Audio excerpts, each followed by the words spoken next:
दारूच्या नशेत भरधाव वेगाने गाडी चालवणाऱ्या एका तरुणामुळे एकाच मायलेकीचा डोंबिवलीत बळी गेलाय। दारूच्या नशेत गाडी चालवणाऱ्या इक्बाल शेखला अटक करण्यात आली।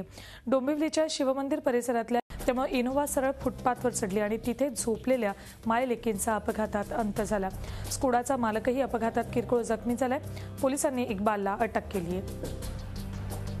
अपडेट्स घेऊयात आमचे प्रतिनिधी चंद्रशेखर भुयार यांच्याकडून। चंद्रशेखर, काय काय अपडेट्स आहेत या संदर्भातले? सुवर्णा, ही जी दुर्दैवी घटना घडलेली आहे, म्हणजे सलमान खानच्या घटनेनंतर ही डोंबिवलीमध्ये ही दुर्दैवी घटना घडलेली आहे। दोन्ही माई लेकींना आपला जीव गमवावा लागलेला आहे। इक्बाल शेखला आता पोलिसांनी ताब्यात घेतलंय। त्याचं मेडिकल चेकअप केलं आहे। त्यांनी ड्रिंक घेतली होती की नाही याचा आता पोलीस रिपोर्ट घेतोय। त्याच्यानंतर इक्बालला आज कोर्टात हजर करण्यात येईल। त्याच्यानंतर त्याच्यावर सगळं कोर्ट त्याच्यावर फैसला घेणार आहे। धन्यवाद चंद्रशेखर या संपूर्ण माहितीबद्दल।